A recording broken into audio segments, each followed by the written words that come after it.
Hi, my name is Bijan Fakri and I'll be doing the application demo.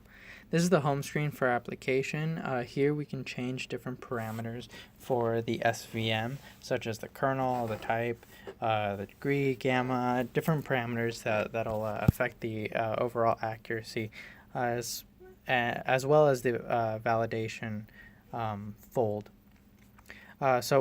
Quickly, we'll go to the data collector by pressing that button, and you'll see three different buttons, each one to collect the different category, walking, running, and jumping. It'll record for the whole time, for the time allotted, and it will say available once we've recorded all the data for that. So I've just pressed walking, and it says recording. As you can see, you can press the different buttons and nothing will happen because it's still recording walking. Once all three have been recorded, you can save it to the database. Next, we'll move on to the data visualizer. If we press data visualizer, it'll load the data that we previously recorded and display it in a three-dimensional plot. As you can see, we can do simple radial rotation. We can also zoom in to more accurately see the lines, and we can do different types of panning and zooming.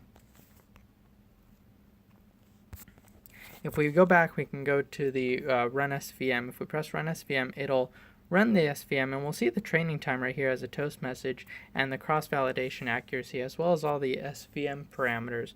If we press real-time recognition, we can record a segment of data, and then it'll classify it. Once we press classify, and you'll see right there are the classification probabilities. Thank you. My name is Bijan. Hi, my name is Simon and I'm going to present the data collector. So the major parts of this class are actually the 4 callbacks for the buttons.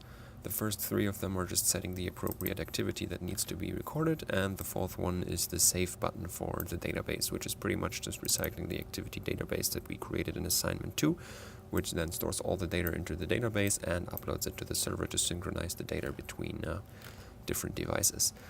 What's new here is the service connection for the service, which is connecting to the accelerometer service, also with minor changes taken from assignment number 2, whereas the only difference is the binder over here to make a proper connection. So this one is setting up the connection and setting the callback, and the callback is the update function down here, which first makes some security checks, some UI fluff when the recording is done, as well as actually updating the data to the local data struct. So both of these classes are implementing the service callback, which is utilizing the update function. Hi, this is Mao-Lin. Now I'm going to explain SVM and bonus text. In main activity, we use spinner and edit text to fetch SVM parameter. This parameter will be validated and sent to the SVM activity with a bundle object. And in the SVM activity, once we got the parameter from the bundle object, we show them on the screen and get the training data from the database. And the output of SVM execution will be logged down by other process. For the training process, we do it twice.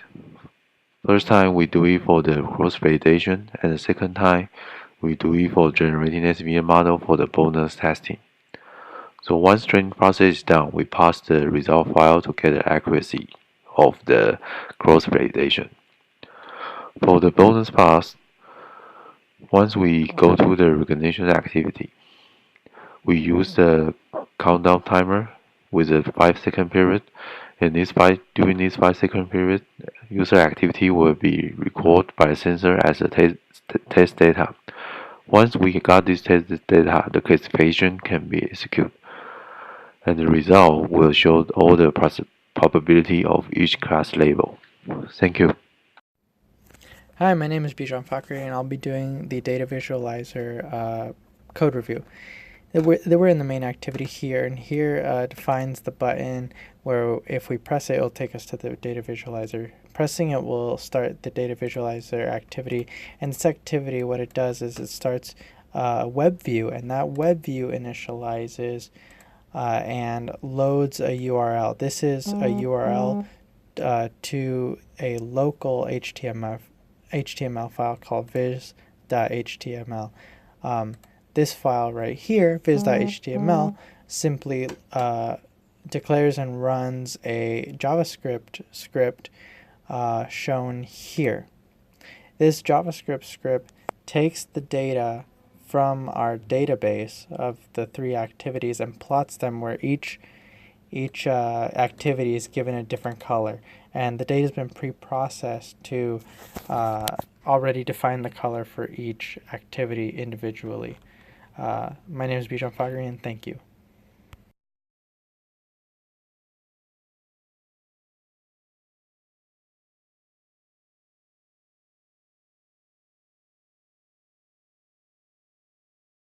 Hi, my name is Shiru Dubey and I would be talking about the performance of the app.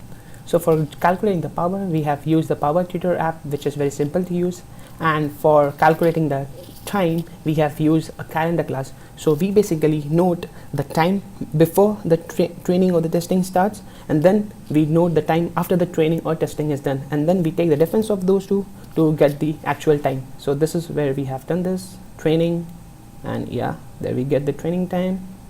And for testing, the same thing, calendar, and then we take the time afterwards and then take the difference to get the testing time.